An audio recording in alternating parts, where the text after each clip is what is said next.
सरकारच्या लेखा खात्यामार्फत लेखाधिकाऱ्यांच्या 80 पदांसाठी 7 जानेवारी रोजी घेतलेल्या परीक्षेचा धक्कादायक निकाल मंगळवारी जाहीर झालाय। परीक्षेला बसलेले सर्वच्या सर्व म्हणजे सुमारे 8,000 उमेदवार नापास झालेत।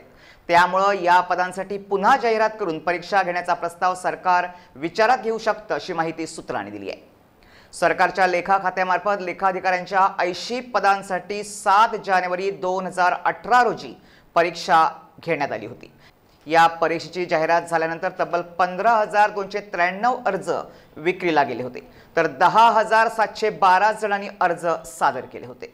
त्यातील सुमारे 8,000च्या आसपास उमेदवार परीक्षेला बसले होते। मात्र परीक्षेनंतर पेपर कठीण असल्याची तक्रार अनेक उमेदवारांनी केली होती।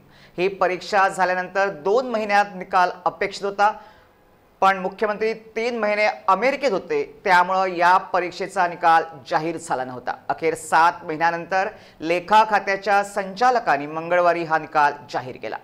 निकाल ऐकल्यानंतर सरकारला जबरदस्त धक्काच बसलाय, कारण या परीक्षेत एकही उमेदवार पास झालेला नाहीये।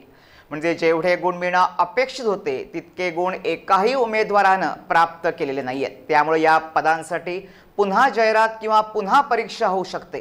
मात्र 45 वर्ष वयाची अट होती, त्यामुळे आता अनेक जण या स्पर्धेतनं बाहेरही पडू शकतात।